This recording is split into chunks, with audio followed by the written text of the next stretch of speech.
first panel for today is on the NCAA and college sports. We're gonna have an epic group of people, and I want to kind of, I guess I have to press the button here for the next slide. Okay, here, NCAA college panel right here with a couple of topics at hand. Number one, why is the NCAA the next big opportunity for tech startups? Who are the tech startup people here? Tech startup people in the house? Let's go, I like it. And so this is going to be an interesting panel to talk about what the next big opportunity is as it relates, especially with all these NIL deals that are coming through.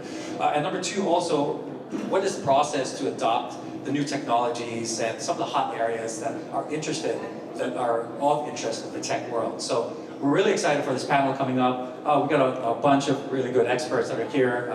We got Dr. Reuben, Burch, V from TCU. We got Dr. Ricci from Southeastern right around the corner here. We got my guy, Stefan Valdes, in the house.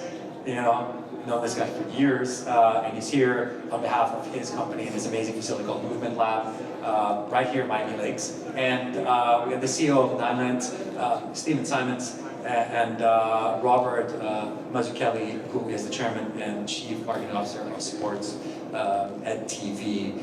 And Robert has a shop in Westport, Connecticut. Not anymore. My brother lived in Westport, so just know about the little trivia. And then the shop was called Robert's, and he's Robert. So if you were back in the day, found yourself in beautiful Westport, Connecticut, a beautiful part of Connecticut. My brother used to live there. You would have seen his shop. So that's it. This is going to be moderated by Dr. Zacharias Papadakis from Barry University. Let's give them a round of applause, please.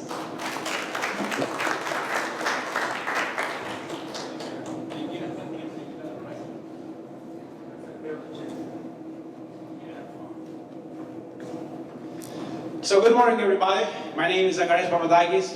I'm an associate professor at Burch University, Miami Shores, Florida, and I'll be the moderator over here. This is like a great panelist. We have the questions I'm going to actually go right into, okay? And I'm going to have everybody of these guys to answer this. So the first one is, why is the NCAA the next big opportunity for tech startups? Thank you. Hey everybody, thank y'all for coming out today and allowing me to drive across Alligator Alley this morning and be completely delirious, so the coffee's going to help here. As I'm sure you know, there's nothing at all going on in the NCAA these days. It's never the news, nothing going on with NIL. Our company, NILENT, according to NPR, we're the least sexy people in the NIL space. I take that personally. Because we focus on digital education, and when we work with universities, we work with the schools, everything has to be focused on being either revenue generating, cost cutting, or taking a holistic approach to the athletes. And for most of you here, I believe y'all are offering some service that falls into that category to some degree. You have to be able to address the audience, address the schools, address the athletes, and bring something that's going to be meaningful. And if you can't back that up, if the schools can't make it make sense, you're going to be butting your head against the wall. Right now when we look at everything that's been going on in the NIL space, from our perspective, we're not the people who are out there going, hey, we're going to get your kid a deal with McDonald's. We're the ones who are saying, hey, your kid got a deal with McDonald's. Do they know what a trust is? Do they know how to set up a retirement plan? Do they know how to pay their taxes? Which, by the way, most of them don't. We had an athlete from a school recently, and I won't use the school's name in case any of y'all are an alumni, but we were hosting an event with JP Morgan, and the athlete said, hey, so what can you do for us? And we knew he had just gotten a $200,000 deal because all 19-year-olds should get $200,000. And said, okay, you know what? We can get you 10 grand in 6 months through a CD. He goes, that's great. Introduce me to CD. I went, no, through a bank CD. He goes, oh, okay, I'll go to CD Bank. I don't care what bank it is. And I paused for a second and said, where do you keep your money? He goes, well, I keep it in Venmo so I don't have to pay taxes. And I would love to say this is one athlete. This happens so often. And the problem is, when you look at this approach right now with what's going on and the importance of the tech in the space, if you're not taking a moment saying, how do we secure and support the underlying athletes? By doing so, you're going to be supporting the entire university ecosystem. And that's what seems to get lost sometimes, because the whole focus is on football and basketball, your key marquee programs. Women's basketball has come a long way, and women's volleyball has come a long way. People don't realize that, when you look at women's sports, 90,000 fans attended the University of Nebraska's opening volleyball game, right? The only event that have had a bigger attendance was an event at the Rose Bowl and one other, I think one of the Frozen, the outdoor hockey, college hockey tournaments. That's a bigger turnout than any women's national team or any other female event, sporting event to date. Why does that matter? If you're looking at that saying 90,000 fans turned out, that's 90,000 fans who are going to be supporting that sport and doing something meaningful. And if you're in that ecosystem and you're creating something, you need to be paying attention to all sports, not just the quote-unquote marquee sports.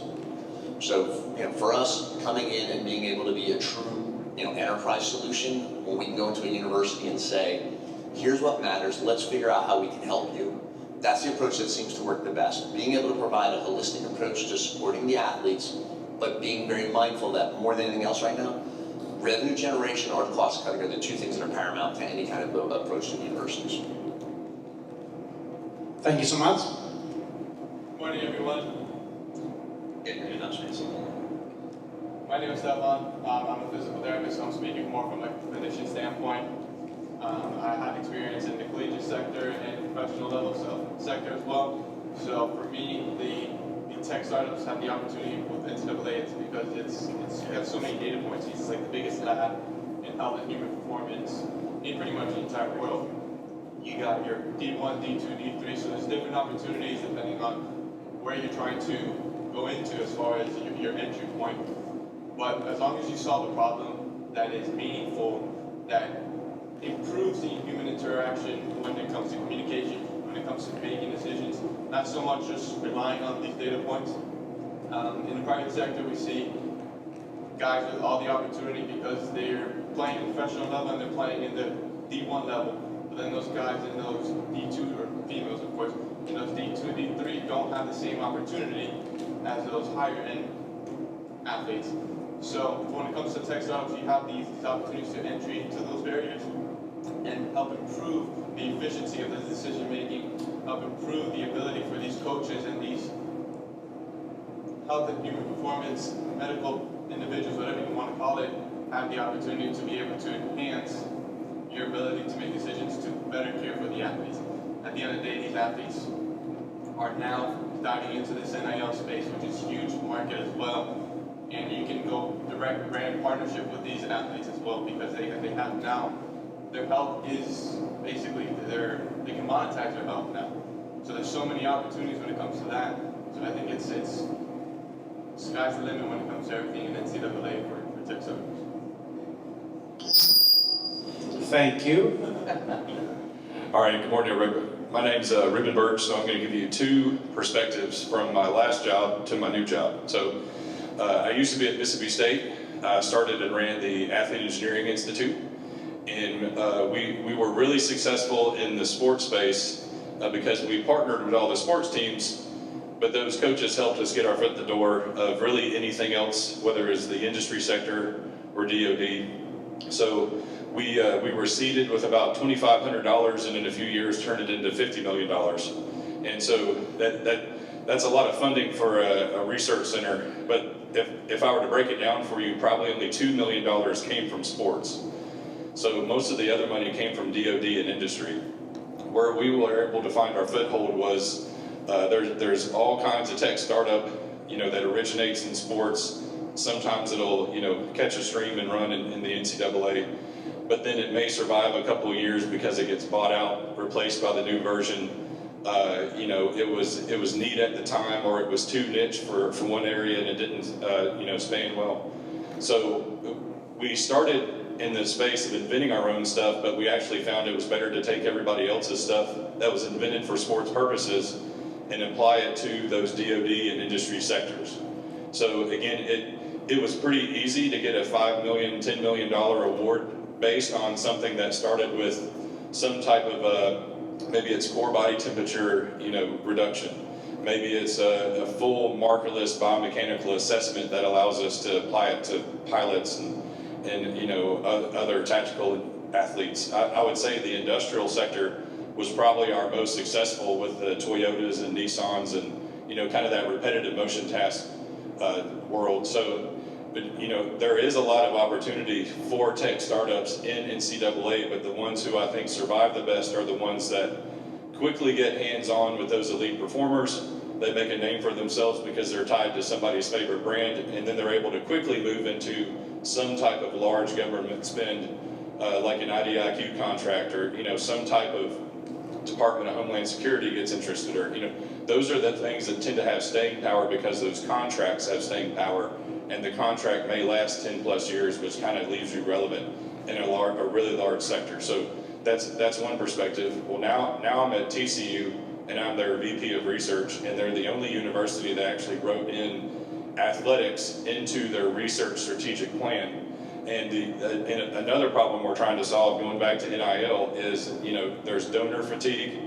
There's donors are spending money for a student athlete that may not stick around for 3 months. It used to be when you come senior day, you're seeing that 5 to 6 year student athlete who you remember was a walk-on and now is the face of the university, and you're excited to cheer him on. Nowadays in senior day, it's a whole new list of people that you've never seen before, and you don't really know who they are, and they're probably not actually graduating because they don't have enough credits at any university.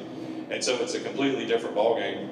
So how do donors and other people that spend money on the student athletes for NIL, on the tech, how do they create a longer legacy? So my job is to figure out, again, how does athletics fit within the research enterprise? And so I work with our AD, I work with our legal team. We're in the middle of redrafting NIL contracts because again, we're looking at those. How can we make sure student athlete data can now be de-identified and used for research? Because now if it's used for research, it becomes part of the R&D expenditure plan that then counts toward R1 ranking, right? So we're having to figure out how can a donor spend $1 and that dollar accounts to 3 or 4 different sectors. And so it's so complicated and it's so much money. Given this year in 2025, I don't know if you're tracking, never waste a crisis is kind of been the academic saying for 2025, because all the funding is getting cut across the board everywhere in research. So how does a high-powered research institute retain their ranking in research by utilizing academics to support them? So 2 different use cases, but hopefully ones you'll consider as you move forward with your tech. Thank you. Hey everybody, I'm Robert from SportsEdTV. Can I get a quick show of hands? How many people in the audience here played college athletics? And how many coached? Any coaches out there? And then finally, how many of you are sports tech entrepreneurs? Okay, good. So the question is, what's the opportunity for sports tech within the NCAA? And as a marketer, I have a very different slant on it than the guys here that are technologists or doctors and working actually on the technology. For me, it's why the technology? What is it going to do for the institution? And there's a couple of ways to look at this. When I was a recruit way back when, I won't tell you how many years ago, playing tennis in college, I had an opportunity to look at 2 very good schools, University of Richmond and Wake Forest were my 2 final picks. And they both invited me down for a recruiting trip, and went to Wake Forest first. It was a nice school, sleepy little southern town, Winston-Salem. And I said, this would be nice. They're going to treat me well. They have a good coach. They have a good program. Then I went up to Richmond, and Richmond had just built a brand new arena that looked kind of like what we're in right now. I walked into the arena and I thought I was in a professional sports environment. They took me to the locker rooms and the training room, and as a young, impressionable tennis player, I said, wow, this is where I want to be. This is where I think I can thrive as an athlete. And I say that because that's kind of what sports technology is today to these universities. It's an asset. And when you're looking at, from a university perspective, recruiting athletes or recruiting coaches, you want to be able to present the best picture of where they're going to thrive as athletes or coaches, and having the best technology can help do that. And so I say to all the technology entrepreneurs out there, how are you going to pitch your product to these NCAA programs in a way that's going to show them how it's going to help the recruiting process? Because for athletes as well as coaches, coaching talent. And why that's important is NCAA sports has become the third professional league. And money is driving a lot of the decision-making of athletes picking schools. But for the ones that don't qualify for the big paychecks, they're going to be looking for that secondary benefit. There are going to be some athletes that are on the margin. Maybe they'll make it as a pro, maybe they won't. And some of that technology may help them. They might believe that it's going to help them. And so it's going to give you an edge. So I think really the having the technology for the universities is going to become like an arms race and almost table stakes if they want to be in the mix for the best athletes. And that's how I look at it from a marketing perspective. Thank you so much. Good morning, all. My name is Tony Ricci. I'm over at NSU right here in Florida. And my area of focus is psychophysiology and sports psychology. I entered this field probably about just quickly 15 years ago when I work with a lot of UFC fighters and MMA and with the UFC PI to date. I'll be there next week. And we had an athlete that was a world champ at that time with a title defense. The individual had an outstanding camp. Every measurable marker did really well. Skill acquisition, recovery, resting heart rates, sleep. Okay, and we had about a 10-week camp. That went wonderful. We felt good about the fight. And 2 weeks before, he underwent some real internal stress. This internal stress manifested because of home responsibilities and a host of other things. Nevertheless, we had every measurable marker in place, except the last 2 weeks. Psychologically, he wasn't there. Went into that fight, lost his title defense, and honestly looked like he hadn't trained a day in his life. Under those circumstances, I was a nutritionist, performance coach at that time, and all of a sudden I felt, wow, I better start studying the human brain, because if you can take that kind of physiological performance over 12 weeks and have it gone in 2 hours, I got something I have to learn here. So I entered the field of psychophysiology very simply, which is how cognition and thoughts impact our physiology or the periphery. So to date, it's very challenging to get the measurements that we need in athletes. But psychophysiology is going to be a culmination of how an individual is sleeping, taking a look at resting heart rates, taking a look at heart rate variability. Within reason, we're looking for trends. Taking a look at EEG profiles, how their brain is functioning. These are measures and markers that tell us over time how our athlete is responding, not just to the physical training, but to the mental training. So I think there is going to be a lot of room in the future to realizing what I'm thinking here, whether it be immediate. Sports psychology focuses on, okay, here's my acute cognitive processing in order to maximize this event right now. But psychophysiology even looks over the long term how internal stresses are impacting physiology. And are there markers of recovery? Are we advancing? Again, these could be nighttime sleep, the stages, respiratory rate, heart rate, HRV, muscle tension. All of these are factors that are going to give us insight into how the athlete is progressing throughout training camp or practice or the long NCAA season. So that's where the area of focus is, and I think we have a bright future, despite the fact that right now it's very hard to have technology that can aggregate all of the needed metrics at once, but we're getting there. We're getting good devices that bring insight to this. Thank you so much. I would like also to open the floor for you guys. We have a couple more minutes before we go to the next question, so if someone from the audience needs to ask some panelists, please do so. Y'all don't be shy. I know you're here for a reason. So Yes. Throw out any question. As the opportunity. Can we have a mic down there, please?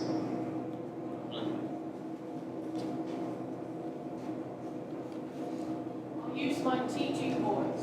Mr. Burch, Florida Atlantic University, question.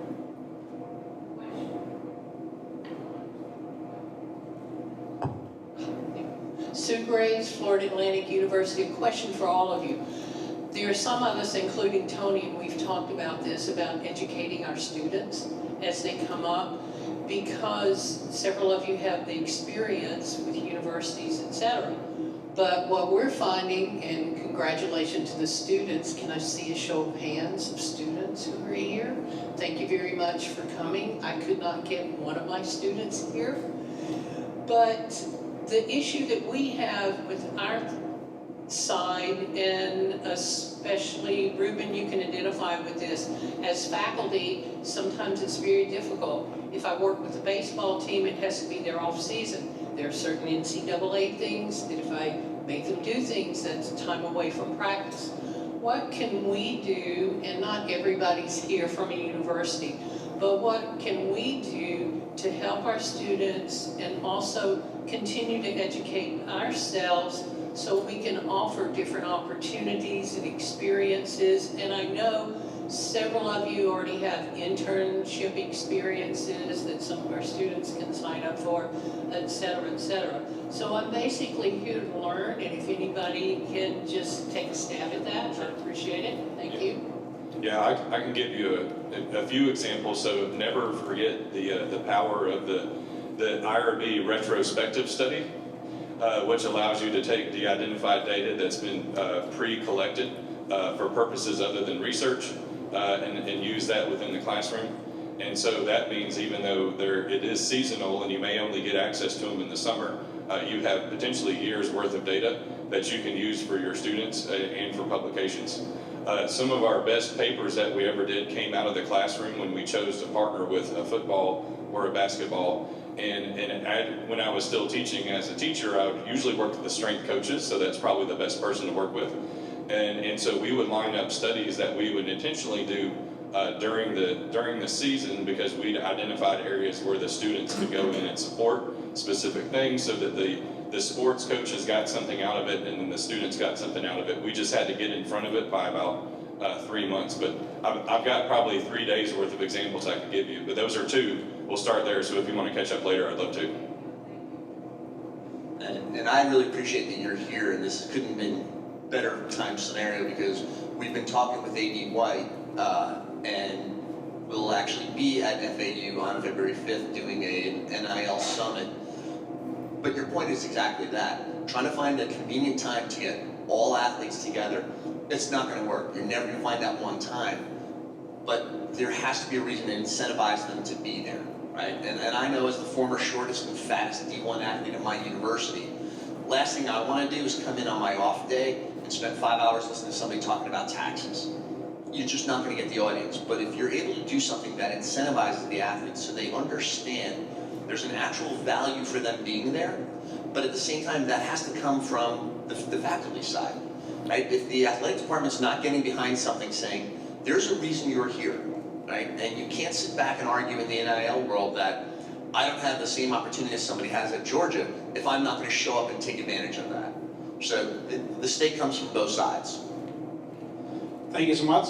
So now that we did establish that universities and NCAA is like the best place for the startups, okay, I would like to get your input. What's the process, the expedited process, if it's possible, okay, to get this ball rolling? So yeah, I mean, when it comes to looking at some of the tech that's going into the schools, the first thing you have to understand, speaking for all of you from the sales and founder standpoints, there's very specific times and systems of getting into the universities.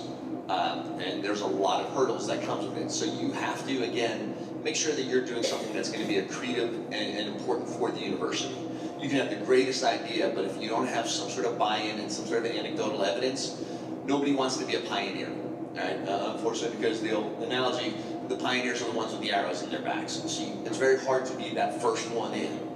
So if you're able to gather enough anecdotal evidence to say, this is why this is going to make sense for you, or there's a reason, you know, from our perspective, we look at it and say, you know, FAU has 400 student athletes, if we're able to go in and say every athlete that finishes our platform is going to walk away with a couple of $1,000s worth of, whether it's product or swag or money, now the school just gave them a $400,000 spend. That's going to be a 25 or 30x against what their cost is. Those are numbers that schools can get behind because it's also about supporting the athletes and the overall program. So you have to look at it from the perspective of how do we help the university? How do we make the shareholders look like there's a value and they look like heroes? But also, what am I doing to benefit the underlying athletes?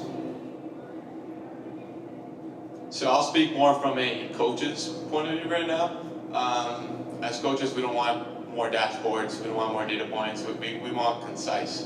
So what is something that's going to solve a problem that I have, that's going to be quick, efficient, and allow me to communicate to that head coach, per se, in an effective manner. So when companies come to us and see like what's something that they can provide for us that helps with us with that. So basically solving a problem is what we want. So make it easy, make it simple. It does not need to be 1,000 data points. It could be what are the 10 most important that I can utilize within my 15 minutes with an athlete that I can explain to the athlete as well as the coach and why this is beneficial for them. So in my point of view, that's, I'm not sure on the NCAA compliance aspect, but from at least a coaching point of view, something that solves a problem is the main goal that we want. Yeah, so most universities want to offer a mechanism so that whether it's a student athlete or a regular athlete or a regular student, if they have an idea that they need to be able to demonstrate a pathway to generate new intellectual property and then fund it, because you never know when that student starts their own company and that student's associated with the university, and then just the goodwill that comes from that kind of ecosystem building is what a lot of your national agencies, the wording that they would use. So some of the things that we often tried to do was pair students with coaches, usually in the off season, so that the coaches could explain what their challenges were, and then you put a team around it. And sometimes you get what you pay for. When you don't pay students, a lot of times that could be what you get. But if you have goodwill with the professors, the strength coaches, and they partner regularly, then you never know about one out of every 5 or 6 ideas turns into something that they end up using. And then of course the mechanisms in place to file and protect your intellectual property. There are funding mechanisms through the National Science Foundation called I-Corps, and there's other grants you can win that are millions of dollars that actually will fund the faculty and the students, and sometimes with a industry partner like you, the money's pretty low key. You just have to report back to NSF once a year versus like an industry partner that's ringing you up every 10 minutes to let you know how it's going. So there's money out there, be it that or small business like an SBR, STTR. So there's many, many millions of dollars that often go underspent for new company startups, and a lot of times the mechanism is finding the right person at a university. Usually a student is involved because the overall intent is to grow capable students. So that's one side of it. Another thing that we again kind of fell into a lot was a industry partner would give us some of their technology or decide that we were their research partner, and we would enter into some type of either MOU or a teaming agreement, and then we would be clear on, the financial piece for faculty is usually papers, right? You want actual money. You get paid in money, they get paid in papers, and so if you can find a good way that you can have a champion inside the university who already has ties to the athletic department, all you need is one coach to say, that looks like a great idea. I would love to pilot it and use it. Can you help me? And then you have a faculty person that can take what they learn and they publish it. But you got to be wary that the faculty is there to report the science. So if your science was bad, then that's what they're going to report. So there needs to be a high level of confidence of understanding what you're getting into. So like any business that any entrepreneur faces, you're going to have a lot of competition if you have a technology and you're trying to get it into an NCAA program. And my experience has been that technologists, in general, they love their technology. They love to talk about their technology. They can talk in great detail about their technology. But you have to be aware that to get one of these products into a university program, there are going to be non-technologists that are going to be part of the decision-making process. It could be the president of the university, it could be the dean, it could be the athletic director. And they're not going to understand your technology. They're going to take the advice of someone like the gentleman sitting next to me who knows the technology very well, but they're still gonna have to weigh in, why should I use this technology over the other 300 that have been in to see me this week? And so I would urge you to think about your technology in broader terms than just what it's gonna do for the athlete, but what does that technology do for the school in general? Does it have some special benefit? Is there a case study story that the university could tell, for example, about a partnership with your company that might be interesting to promote the university at large? And there's probably a lot of other examples that we could talk about, but think of it outside of the technology first, because once they get you talking about your technology, you're gonna be very good at that. So from my perspective, I come from emphasizing the importance of potential variables that need to be addressed or markers. And to Stefan's point, you don't need 50 data points, but performance is not just what you do in a strength conditioning session. It's not what you do just in practice. It is the behaviors that you practice after all of that, which includes quality sleep, if you will, stress reduction techniques, because the bodies are under tremendous stress in NCAA sports. You're competing at the highest level, right? Practicing at the highest level, using performance enhancement techniques that add more residual wear on top of that. So in terms of a psychophysiology or one wearable device, that again, everyone, it brings us trends. It's not perfect, but the goal when we're introducing such devices is, hey, we help and monitor the athlete's recovery and behavioral practices when they're not under our auspices and care. Because sleep, sympathetic, parasympathetic balance, resting heart rate variability, respiratory rate, these are all markers that we can look at throughout the course of the day to know where our athlete is both cognitively and physiologically. So it's something that you offer on top of all the other metrics that are being utilized. Thank you so much. We do have time for a quick question.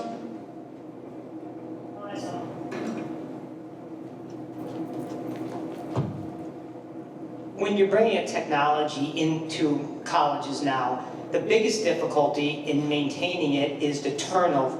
Turnover of athletes, turnover of coaches, turnover of staff, turnover of professors. We're getting that across the board everywhere. What do this group need to engage?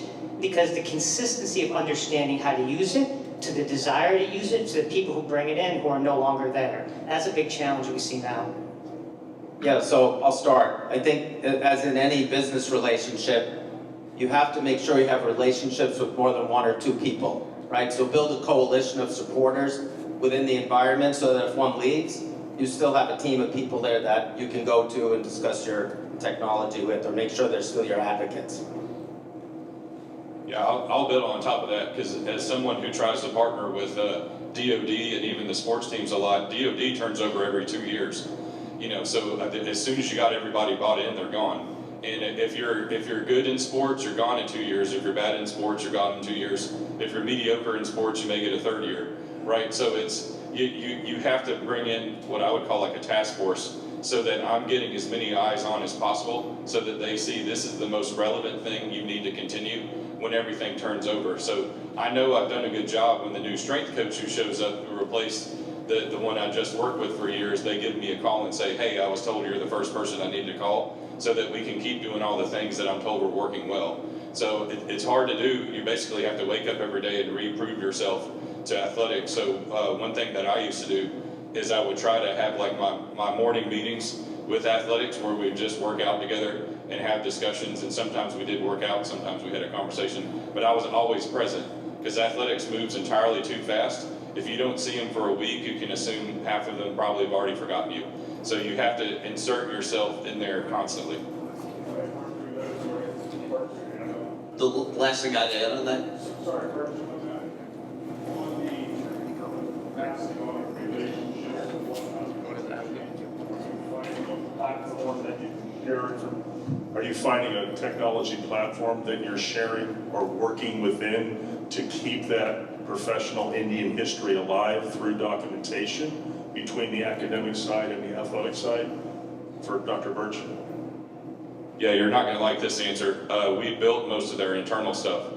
And so we basically hand built anything they wanted. Of course, we pulled it from other systems, but we gave them the really simple, few data point dashboard that, because they knew our science and our science wasn't a black box and we weren't under an NDA, we could just say, here's all the things we did and why we did it. We customize it to that coach. And then that kind of created their own flavor of the report. And in order to do that, we were constantly meeting with them, gathering requirements. A great student lesson, the best students are the ones that learn how to gather requirements. But we were there constantly reshaping the reports, which meant we were, whenever they needed to know an answer, we were the first ones they had to call. So not an answer that anyone who does dashboard building wants to hear, but that's how we had to stay relevant. Yeah, and the one thing to add on it, the part that we're leaving out of the mix is you want to get athlete buy-in, right? You want to have some level of athletes as supporters saying, hey, this is helping us. This is whether it's getting the data so they understand what they're doing, whether it's providing the education, whatever it is, when you have enough athletes getting behind something, that's when the coaching staff and everyone else go, you know what, we need this, we need to keep this in-house because this seems to make sense or it resonates with them. Because again, we're talking about dealing with 18, 19, and 20-year-olds, right? We're herding chickens on a regular basis. We can sit there and say to them, we're going to give you all $50,000 and all you have to do is X, and they're going to go, this sounds like a lot. It doesn't matter. The whole lead a horse to water thing doesn't matter. Until you get that level of buy-in and consistency, that's the best level and chance you have of any kind of success there. Thank you so much for your attendance. I think we can move to the next things like the speed dating over there. Let's give everyone a round of applause, please, for the panelists here.